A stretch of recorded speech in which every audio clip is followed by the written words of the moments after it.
Innal hamdalillah nahmaduhu wa nasta'inuhu wa nastaghfiruh wa na'udzu billahi min syururi anfusina wa min sayyiati a'malina. May yahdihillahu fala mudhillalah wa may yudlil falan tajida lahu waliyyan mursyida. Asyhadu an la ilaha illallah wahdahu la syarikalah wa asyhadu anna Muhammadan abduhu wa rasuluhu la nabiyya ba'dah.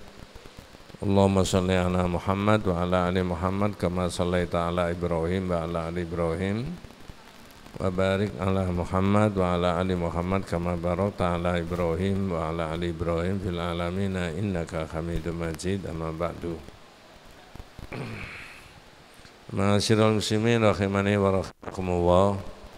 Usikum wa nafsiya bitaqwallahi faqad faza man ittaqa. Para jamaah yang dirahmati Allah Subhanahu wa taala, berbagai penjelasan berkaitan dengan makna dari dua kalimat syahadat sudah sering kali kita bahas. Pada malam hari ini saya dan kita semuanya membahas satu bahasan berkaitan dengan masalah kahin atau kuhan, yaitu perdukunan. Karena di dalam Al-Quran dan di dalam hadis juga disebut-sebut adanya dukun, baik zaman Islam maupun zaman qoblal Islam. Maka di dalam penjelasan kalimat tauhid ini perlu diangkat oleh penulis kitab tauhid Maja'a fil kuhan. Dalam bab ini yang dibahas adalah masalah perdukunan. Kitab Al-Qaulul Mufid itu menulis tentang dukun itu begini: kahin hum kaumun yakununa fi ahya'il Arab yatahakamuna nasu ilaihim wa yattasilu ilaihimus syayatin wa yukhbiruhum amma kana fis samai wa huwa yukhbiru anil mughibat fil mustaqbal. Jadi kahin itu, dukun itu adalah qaumun yakununa fi ahya'il Arab, komunitas masyarakat tertentu pada tradisi masyarakat Arab, wabil khusus qoblal Islam, yatahakamuna nasu ilaihim, yang sering dimintai pendapat hukum. Jadi dukun itu komunitas tertentu dalam tradisi masyarakat Arab itu, tapi banyak orang mengambil pendapat hukumnya dia. Wa yattasilu ilaihimus syayatin, dan dia punya jaringan, punya link dengan setan-setan. Nah, setan itu bukan minal jinnati saja, tapi juga minal jinnati wannas. Nah, begitu. Wa yukhbiruhum, dan dukun itu mengabarkan fil mustaqbal, biasanya hal-hal yang akan datang. Karena Nabi kita itu juga menceritakan hal-hal yang akan datang, maka oleh orang-orang kafir Nabi Muhammad itu disebut sebagai dukun. Nah, begitu nantinya ya. Jadi saya ulangi, qaumun yakununa fi ahya'il Arab yatahakamuna nasu ilaihim wa yattasilu ilaihimus syayatin. Jadi ada komunitas masyarakat dalam tradisi jahiliyah itu yang sering orang itu minta pendapat hukum kepada kahin itu tadi. Dan kahin itu punya jaringan dengan setan. Wa yukhbiruhum, mengabarkan hal-hal yang akan datang. Nah, begitu. 2 bulan yang lalu ketika kita membahas mengenai maja'a fis sihri, masalah sihir, itu ada penjelasan la yajtami'u tasdiqul kahin ma'al imani bil Qur'an. Jadi orang itu sudah kalau mempercayai Al-Qur'an totalitas, maka tidak ada kepercayaan, tidak ada tempat untuk meyakini perdukunan tadi. Karena tidak bisa kompromi antara keyakinan kepercayaannya kepada dukun dengan keimanannya dengan Al-Qur'an. La yastami'u tasdiqul kahin ma'al imani bil Qur'an. Jadi kalau orang mau masuk di wilayah perdukunan, mau mempercayai, mau belajar, ya, maka hal-hal yang berkaitan dengan Quran ini dihilangkan dulu, baru bisa masuk di wilayah itu tadi. Nah, itu penjelasannya Al-Utsaimin berkaitan dengan masalah kahin, dukun tadi. Nah, para jamaah sekalian, tadi saya sebutkan bahwa kahin itu adalah qaumun yakununa fi ahya'il Arab. Ya, ada komunitas masyarakat yang orang banyak meminta pendapat hukum ke situ. Ya. Nah, dia punya link ke setan, punya jaringan tadi. Nah, di dalam kitab Tauhid Al-Qaul Mufid itu ada penjelasan begini. Kana baina rajulain minal munafiqin wa rajulain minal yahudi khusumatun. Zaman Nabi itu, Pak, pernah terjadi persengketaan. Ya, jadi perbedaan atau konflik antara orang munafik dengan orang Yahudi. Kana baina rajulain minal munafiqin wal yahud khusumah. Ya. Faqala al yahudiyu. Nah, ini orang Yahudi usul, karena antara orang munafik dengan orang Yahudi ini terjadi perbedaan pendapat, konflik, tidak disebutkan persoalannya apa. Tapi orang Yahudi mengatakan nataha kamu ila Muhammadin arafa annahu la ya'khudhu rishwah. Orang Yahudi ini mengajak minta pendapat hukum ke Nabi Muhammad.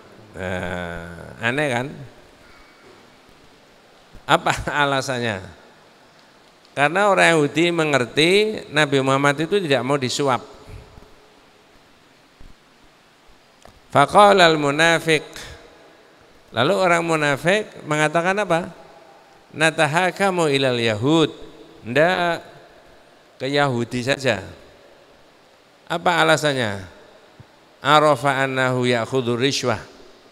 Karena orang munafik ini ngerti yang dituju orang Yahudi ini mau disuap.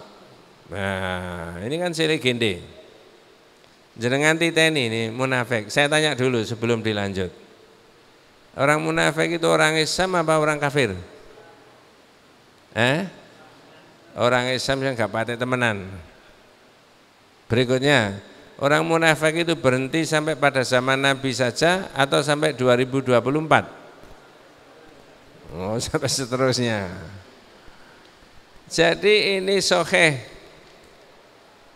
Kana baina rajulin minal munafiqin wa rajulin minal yahudi, saya ulangi, khusumatun. Ada sengketa, perbedaan. Faqala al yahudiyu. Yahudi mengatakan nataha kamu ila Muhammad. Kita minta pendapat hukum kepada Nabi Muhammad saja. Padahal dia ini orang Yahudi. Karena ngerti arafa annahu la ya'khudhu rishwah. Karena orang Yahudi ini mengerti Nabi Muhammad ini tidak mau disuap. Faqala al-munafiq, ada terusnya ini Pak nanti. Yang munafik justru mengajak kepada orang Yahudi. Arafa annahu ya'khudhu rishwah. Karena ngerti orang Yahudi ini mau disuap. Nah, endingnya bagaimana? Tidak jadi ke Nabi, juga tidak jadi ke orang Yahudi. Fattafaqa ayyatiya kahinan bijuhainah. Lalu keduanya sepakat tidak jadi ke Nabi, tidak jadi ke orang Yahudi. Yang disepakati fattafaqa ayatiya kahin, dukun. Nah, sepakat untuk datang ke dukun. Fanuzilat hadhihi al-ayah. Anjenengan bisa cocokkan itu. Lalu ditegur oleh Allah yang munafik ini. Ditegur oleh Allah pakai surat An-Nisa ayat 60. Nah, nanti ketika kita membahas at-tahakum ila ghairi hukmillah faqad hakama ila tauhid. Nanti ketemu di situ. Ayat ini diulangi lagi. Saya ulangi, lalu orang munafik tadi dia sudah mengaku mukmin, dia sudah mengaku beriman, tapi diajak ke Rasulullah tadi apa? Tidak mau. Ya, terus disepakati kepada dukun. Ditegur oleh Allah, a'udzubillahi minasyaitonirrajim, bismillahirrahmanirrahim. Alam tara ilal ladzina yaz'umuna annahum amanu bima unzila ilaika wa ma unzila min qablika yuriduna ayyatahakamu ila tauhid. Nah, itu tauhid itu ya. Jangan catat. Apa tidak Anda perhatikan ada orang yang mengaku bahwa mereka itu beriman terhadap apa yang diturunkan kepadamu Muhammad dan kepada nabi-nabi sebelum kamu. Yaitu orang munafik tadi. Dia mengaku beriman. Munafik tadi bukan orang kafir itu. Apa tidak kamu perhatikan itu terhadap orang-orang yang mengaku beriman kepada apa yang diturunkan kepada Muhammad dan kepada nabi-nabi sebelum kamu, tapi yuriduna ayyatahakamu ila tauhid.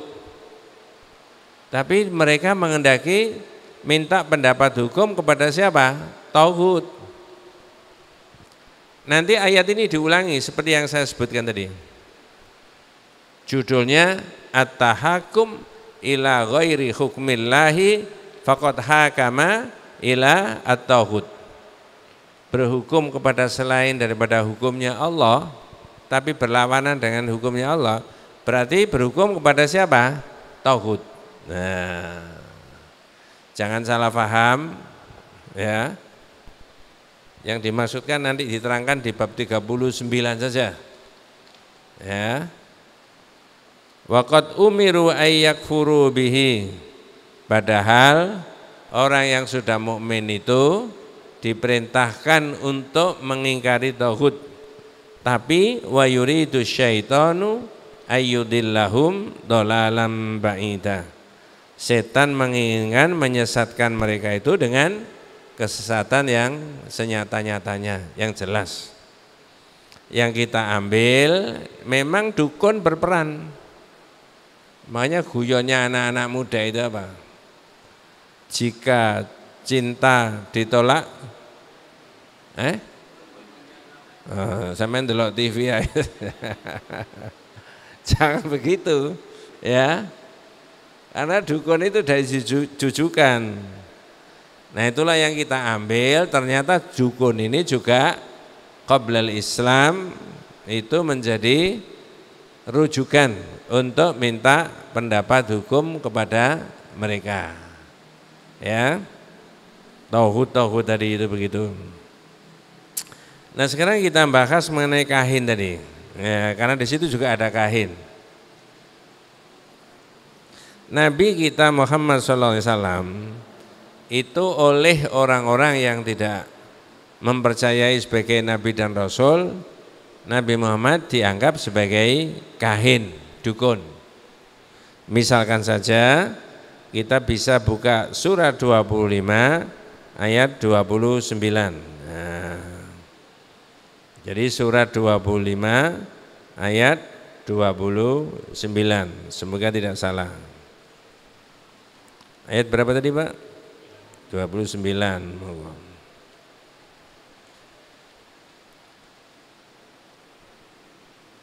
Oh bukan ya. Surat yang ke 52 bukan 25.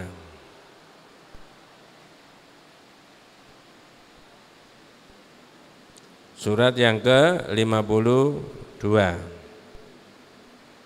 Ya, betul. Ayatnya 29. Saya rasa sudah sangat populer. Fadzakir fama anta bi ni'mati rabbika bikahin. Kahin.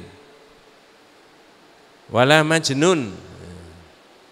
Jadi Muhammad beri peringatan karena dengan nikmat Tuhanmu, nikmat keimanan, sesungguhnya kamu itu ya bukan kahin.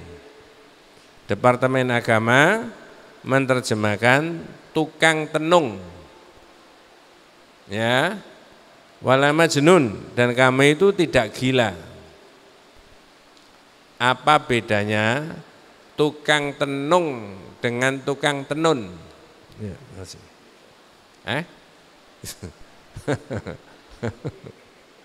Iya. Jadi Nabi Muhammad dikuatkan oleh Allah Subhanahu wa taala, memperoleh nikmat dari Allah, yaitu berupa keimanan, berupa wahyu dari Allah Subhanahu wa taala. Dan Nabi Muhammad itu bukanlah kahin, dukun tadi, juga bukan majnun, yaitu tidak gila. Ini saya potong dulu Pak ya. Saya mau cerita tentang Nabi Muhammad didatangi orang yang orang itu mengaku sebagai tabib. Mungkin saya sudah pernah cerita itu ya. Saya ambil dari Sirah An-Nabawiyah, Rahiqul Maktum. Jadi 1 tahun, 2 tahun, 3 tahun Nabi Muhammad menjadi Nabi, itu kata banyak orang dua. Satu kahin, dukun, yang satu majnun, gila. Ada lagi syair, sastra. Ada lagi sahir, tukang sihir. Nah, kemarin sudah dibahas tentang sihir. Nah ini majnun, gila. Tiba-tiba ada orang dari Yaman datang ke Mekah. Ingin ketemu sama orang yang namanya Muhammad. Katanya Muhammad itu majnun. Ini seorang tabib yang biasa ngobati orang-orang itu. Lalu dicarilah Nabi kita Muhammad itu sampai ketemu di Mekah. Hadza Muhammad, ini adalah Muhammad, hadza Rasulullah. Bagi kita begitu. Nah tiba-tiba orang ini ngomong gini, nanti kita bisa ambil pelajaran. Ya Muhammad, ana Dimat al-Asdi min Yaman, wa ana tabib. Muhammad, saya ini Dimat al-Asdi dari Yaman. Saya ini tabib yang biasa mengobati orang. Sami itu annakum majnun. Saya kok dengar ente itu gini, gila. Itu nabinya jenengan gitu kan. Itu kira-kira kalau 2024 kita itu digitukan gimana itu gitu. Ya, marah. Ya. Jadi mau diobati. Ana Dimat al-Asdi ya. Makasih. Apa kata Nabi? Dimat, ini jenengan niru Nabi nanti. Dimat, ana Muhammad, Abdullah wa Rasuluhu, unzila alayya al-wahsy walastu bimajnunin, man ihtada fali nafsi wa man dhalla fa inna ma yadillu alaiha. Dimat kaget, loh, wong orang omongannya genah gini kok katanya majnun. Dites. Nabi Muhammad dites. Dites itu bahasa saya sendiri, tapi betul itu ya. Apa ngetesnya? Aid ya Muhammad, aid ya Muhammad, aid ya Muhammad. Ulangi. Kata-katanya Rasulullah yang panjang tadi loh Pak. Diulangi Pak. Pikirannya Dimat, kalau majnun ngomong sekian panjangnya, mengulangi pasti nggak sama antara pertama dan kedua. Kalau pakai bahasa kita, diajak ngomong ngalor, jawabannya ngidul. Nggak karu-karuan. Kalau tidak percaya nanti bisa dicari itu ya. Ya, ait ya Muhammad, ait ya Muhammad. Lalu diulangi, dimat, ana Muhammad, Abdullah wa rasuluhu, unzila alayya al-wahyu, walastu bimajnunin, man ihtada falinafsi wa man dhalla fa inna ma yadillu alaiha. Wah, dimat ini langsung berubah, Pak. Mendengar kata-katanya Rasulullah yang titik komanya sama dalam ucapan yang agak panjang, sudah langsung yakin ini bukan orang gila. Ya, tiba-tiba tangannya diletakkan di pupunya Rasulullah secara menyilang, kanan di pupunya yang kiri, kiri di pupunya yang kanan, berhadapan-hadapan. Ya Muhammad, katanya, ya Muhammad, amantu billah, amantu bi Rasulillah, asyhadu an la ilaha illallah wa asyhadu anna Muhammad Rasulullah. Beriman enggak, Pak? Nah, sekarang saya tanya, apakah dimat ini datang ke Nabi sudah diterangkan tentang Islam itu gini. Sudah apa belum? Belum. Diapakan tadi sama Nabi? Cuma diterima sebaik-baiknya saja. Diomongi yang apa? Enak. Orang itu kalau diomongi enak bisa tertarik enggak kira-kira, Pak? Belum ditunjukkan Islam. Nah, makanya orang itu, ini rada menyimpang sedikit, hati-hati dengan menggunakan apa? Lidah itu. Katanya lidah itu senjata yang sangat tajam. Tajamnya melebihi pedang. Ya. Katanya begitu. Benar nggak itu, Pak? Ada nggak orang terpleset karena lidahnya? Ada. Aduh. Ya. Nabi Muhammad ini belum diterangkan apa-apa tentang Islam. Ini beriman. Mudah-mudahan tidak salah. Pak Kiai pendiri Muhammadiyah itu juga meniru itu. Tanya tentang Islam kok disuruh mendengarkan apa? Gimana perasaanmu? Senang tadi ya? Iya.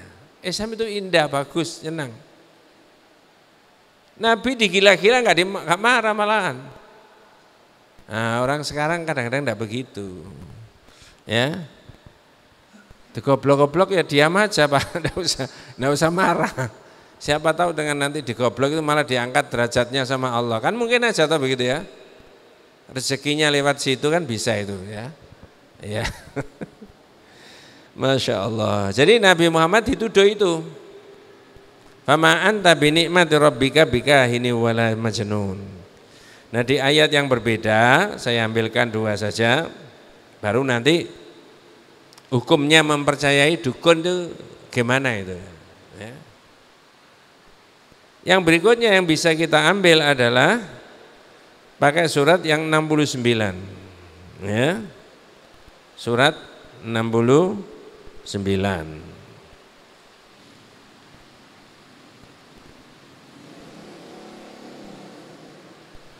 Surat 69 ayatnya 40, 41, 42 dan seterusnya.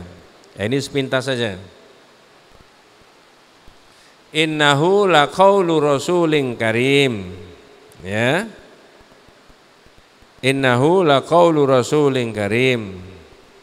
Sesungguhnya Al-Quran itu benar-benar wahyu yang diturunkan oleh Allah kepada Rasul yang sangat mulia. Wa ma huwa biqauli syair.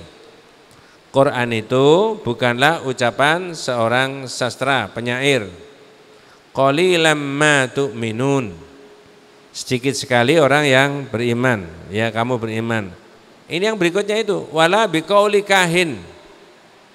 Dan Quran itu bukan ucapannya seorang kahin, dukun. Ya, qalilam ma tadzakarun. Sedikit sekali orang yang bisa mengambil pelajaran dari Al-Quran tadi.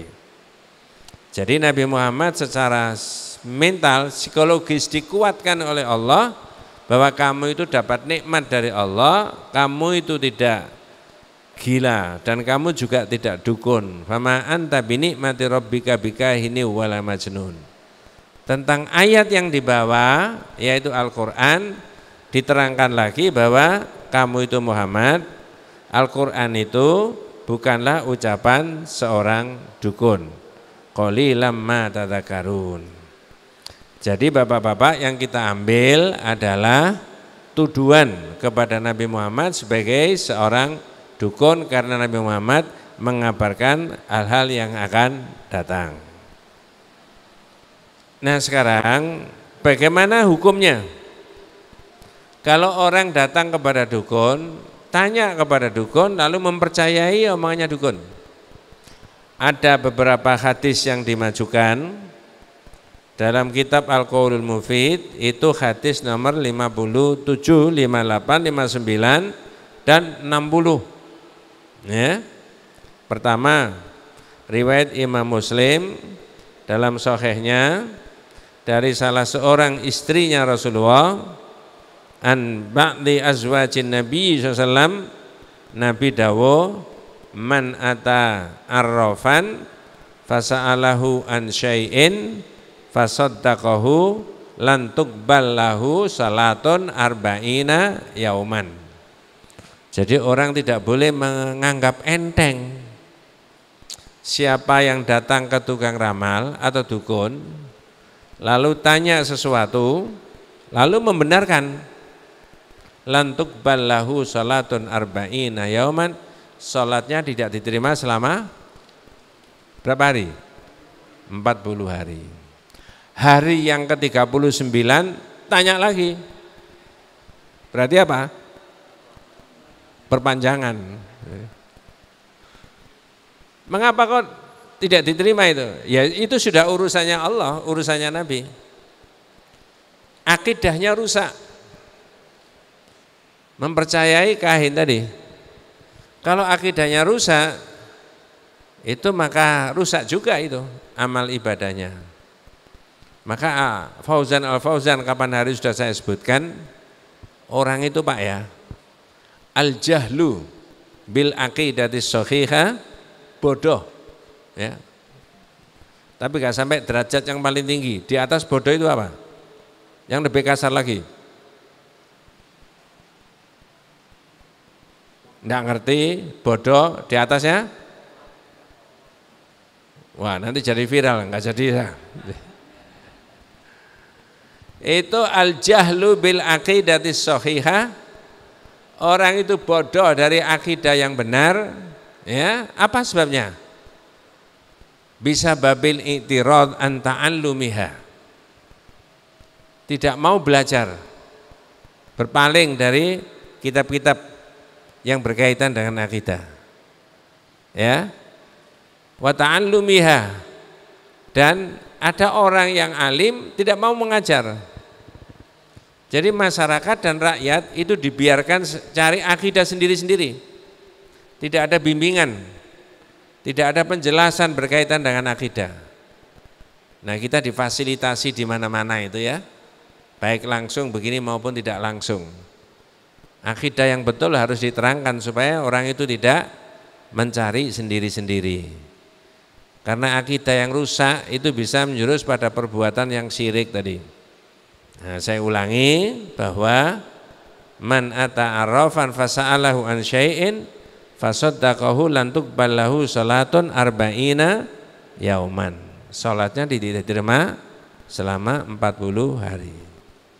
Kata ibu-ibu tanya sama saya, Ustaz, kok 40 hari? Apa ada hubungannya dengan petang puluh dinoi? Tidak ada. Itu sudah kewenangannya Nabi, tidak bisa diintervensi siapa-siapa. Bah 40, bah 20, bah 27 itu sudah, ya, itu bukan pakai akal, tapi pakai dilalah. Makanya orang itu Bu, saya bilang, wajib untuk al-ula ma'rifatullah wa ma'rifatu nabiyyihi wa ma'rifatu dinil islami bil adillah. Kewajiban untuk mengerti tentang Allah, mengerti tentang Nabi, mengerti tentang agama harus pakai apa? Dalil. Nah, ini dalilnya ya sudah kewenangannya Nabi. Enggak ada hubungannya dengan petang puluh dinoi, enggak ada. Petang puluh dinoi enggak ada dalilnya kok. Nah, begitu. Dua yang dimajukan sebagai dalil hadis dari Abi Hurairah riwayat Imam Abu Dawud. Man ata kahinan fasaddaqahu bima yaqul faqad kafara bima unzila ala Muhammadin SAW. Siapa yang datang kepada dukun lalu mempercayai omongan dukun, ini tambah sadis. Apa? Kafara bima unzila ala Muhammadin. Orang itu sudah kufur, sudah mengingkari terhadap ayat-ayat yang dibawa oleh Rasulullah SAW. Mengapa kau begitu? Nah, di dalam kajian kita yang tahu yang akan datang itu cuma siapa? Allah. Maka orang Islam itu Pak, ini tak selipkan sedikit ya. Di kitab berikutnya itu ada judul begini Pak, Kaifa nafyu syirki billah. Bagaimana orang itu bisa menghilangkan syirik kepada Allah. Lalu penjelasannya, inna nafsa syirki billahi la yatimu illa binafsi hadhi salathati anwa'in minasyirki.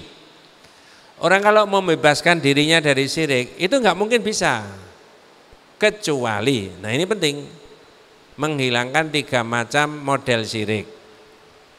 1, asyirku fi af'ali rabb, syirik dalam perbuatan Allah. Perbuatan Allah itu tidak ada yang bisa menyaingi siapapun. Misalkan ini air, ada proses menurut hukumnya Allah di dunia ini. Mau jadi mendidih, maka prosesnya dipanasi dulu, butuh waktu. Di depan rumah kita itu ada pohon kates. Untuk sampai matang, warnanya kuning atau warnanya merah, itu ada proses. Tapi kalau haknya Allah yang memproses proses ini, lalu ditarik-tarik diberikan kepada orang, seorang syekh, seorang wali, seorang guru sekumpul, misalnya begitu ya. Guru saya itu bisa Pak, kates mentah-mentah dilihat gini aja langsung besok mateng. Jangan dipercaya, itu syirik itu. Namanya asyirku fi af'ali rabb. Nah yang sekarang ini yang kedua, dihilangkan asyirku fil ibadati wa du'a. Oh yang ketiga, bukan yang kedua. Hilangkan syirik di dalam hal berdoa dan memohon. Kalau umat Islam berdoa dan memohon hanya kepada Allah, tapi di masyarakat, kata Syekh Jamil Zainu, itu ada nasyidah, qasidah. Yang kandungannya itu patut diduga isinya syirik. Coba dengarkan. Ya imamar rusul ya sanadi anta babullahi wa mu'tamadi fabidunya ya wa akhirati ya Rasulallahi khudh biyadi. Bener gak Pak? Halo? Saya kok terkesima itu. Apa bahasa Indonesianya? Wahai imamnya para rasul, engkau adalah sandaranku. Engkau adalah pintu Allah, tempat aku bergantung di dunia dan akhirat. Wahai Rasulullah, bimbinglah aku. Boleh Pak? Tidak boleh. Tempat kita bergantung itu siapa? Tempat kita bersandar itu siapa? Allah. Tapi nasyid tadi, qasidah itu meyakini siapa? Rasulullah. Maka saya ulangi sepintas, mudah-mudahan tidak salah paham. Mengapa hadis berkaitan dengan kahin tadi, dukun tadi? Kok disebut orang itu mengingkari? Siapa yang datang ke dukun, mempercayai omongan dukun, faqad kafara. Orang yang sudah kafir, mengingkari apa yang dibawa oleh Nabi Muhammad SAW. Ya, karena tadi saya katakan, Allah itu punya kuasa untuk mengatur, mengadakan. Tapi ditarik yang mengatur alam tadi seolah-olah manusia bisa begitu. Itu namanya asyirku fi af'ali rabb, syirik di dalam perbuatan Allah. 2 yang saya barusan omongkan, pakai nasyid tadi, qasidah. Ya. Meyakini bahwa tempat bergantung, tempat berlindung itu bukan lagi Allah, tapi Nabi sebagai makhluknya Allah. Nah yang ketiga, ada hubungannya dengan ini. Asyirku fi sifatillah, syirik di dalam sifatnya Allah. Jadi kalau Allah itu punya sifat mengetahui yang akan datang, nah itu loh. Maka jangan diyakini pengetahuan yang akan datang itu ada di Nabi, ada di wali, ada di syekh. Nah di situ. Nah kalau kemudian orang meyakini ada di Nabi, ada di wali, ada di syekh, nah itu tadi. Apalagi di dukun, maka orang itu sudah mengingkari ayat-ayat yang menerangkan tidak ada yang tahu yang gaib kecuali siapa? Allah. Saya rasa dalilnya banyak. Surat Luqman yang paling populer ya. Itu ayat 34 ya. Mafatihul ghaib khams kata Rasulullah. Kuncinya barang gaib itu ada 5. 1, innallaha indahu ilmus sa'ah. Di sisi Allah itu ilmu tentang hari apa? Kiamat. Makanya dulu orang Islam itu ketika ada isu sebelum 2012, katanya tahun 2012 akan terjadi apa? Gampang, udah tepis saja. Nggak bisa. Nggak usah banyak membuang-buang energi bicara ini, membaca ini macam-macam. Tambah keliru nanti, ya. Yang kedua, wa ya'lamu ma fil arham. Allah mengetahui apa yang ada di dalam rahim. Yang ketiga, wa ma tadri nafsum madza taksibu ghadan. Dan manusia tidak tahu apa yang akan dikerjakan besok. Nah, itu makanya nggak boleh datang ke dukun tadi. Mengingkari ayat-ayat yang begini-begini tadi, mengkufuri, kafara tadi. Bima unzila ala Muhammadin. Terhadap apa yang dibawa oleh Nabi kita Muhammad SAW. Wa ma tadri nafsum bi ayyi ardin tamut. Dan tidak seorang pun tahu di bumi mana dia akan apa? Halo? Tidak seorang pun tahu di bumi mana dia akan mati. Ya, kalau matinya pasti enggak? Pasti. Takut? Kalau takut mati, jangan hidup. Karena setiap orang hidup itu pasti apa? Mati. Kalau takut hidup, mati saja. Ini tidak ada hubungannya dengan tauhid ya. Ya begitu ya. Wa ma tadri nafsum madza taksibu ghadan wa ma tadri nafsin bi ayyi ardin tamut innallaha alimun khabir. Jadi dua yang dimajukan tadi sebagai dilalah adalah menepis anggapan bahwa dukun itu punya kekuasaan seolah-olah diberi dari Allah. Seolah-olah kun fayakunnya Allah itu ada di situ. Enggak ada. Wali saja enggak bisa. Ya. Memang Allah punya ilmu kun fayakun, tapi tidak bisa dimainkan oleh Rasul seenaknya. Ya. Tidak bisa dimainkan oleh Nabi, oleh Rasul seenaknya. Yang mainkan Allah. Contoh paling gampang, tongkatnya Nabi apa? Musa. Nah sekarang saya tambahi, kalau bukan Nabi, bukan Rasul, orang biasa, karena solehnya dan solihahnya, bisa enggak sekali tempo kun fayakunnya Allah ditunjukkan lewat orang itu? Jawabannya? Loh, sampean tidak boleh tidak percaya. Bukan Nabi, bukan Rasul, tapi karena soleh solihahnya, bisa enggak kun fayakunnya Allah itu ditunjukkan lewat orang itu tadi? Contohnya? Contohnya harus ada contohnya. Maryam. Maryam itu Nabi apa Rasul? Orang biasa kan? Para ahli tafsir tidak ada yang mengatakan Maryam itu Nabi atau Rasul. Tidak. Tapi kok tiba-tiba ada makanan. Ketika ditanya, anna laki hadza? Ini dari mana ini? Jawabannya, qalat min indillah. Dari Allah saya enggak tahu. Padahal kalau pakai akal, pakai ilmu, namanya ada makanan, ada proses enggak? Apa prosesnya? Jangan masak dulu, belonjo diwilijo dulu.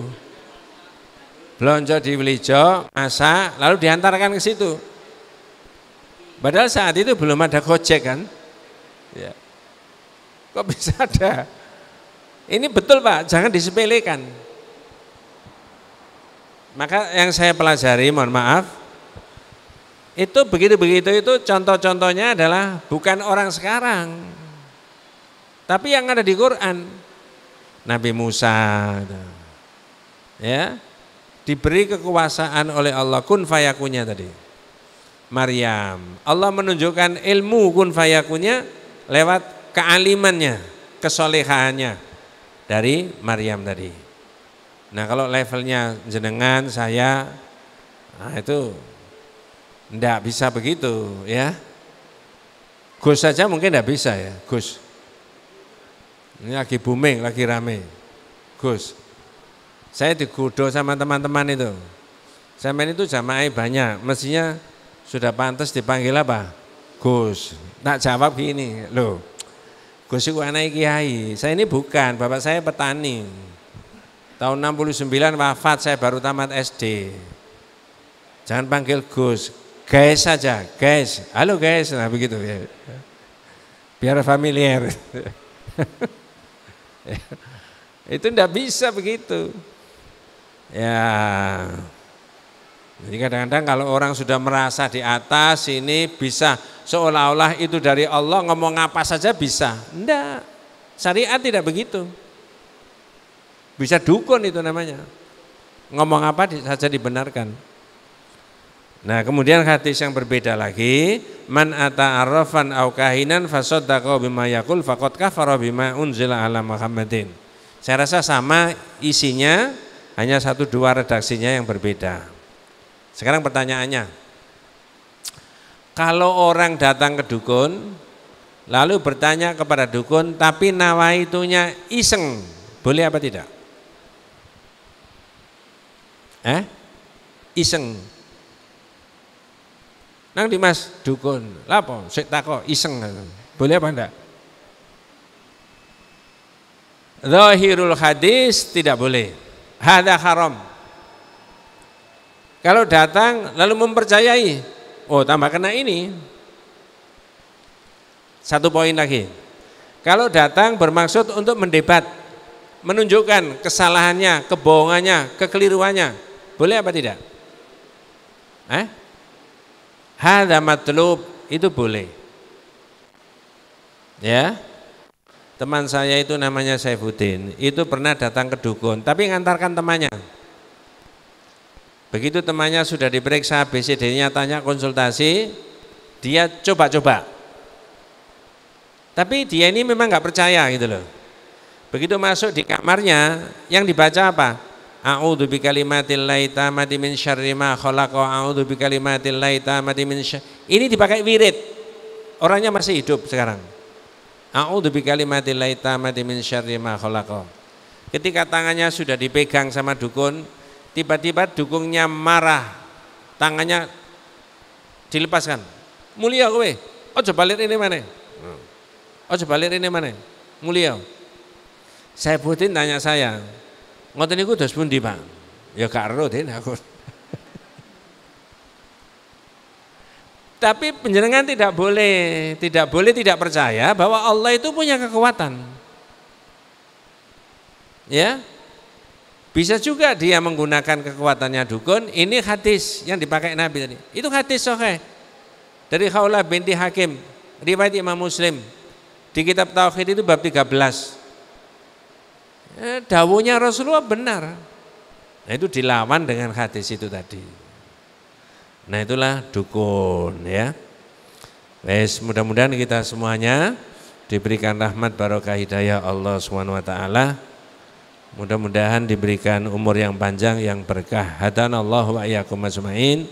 Kita tutup dengan doa kafaratul majlis. Subhanakallahumma wa bihamdika asyhadu an la ilaha illa anta astaghfiruka wa atubu ilaik. Assalamualaikum warahmatullahi wabarakatuh.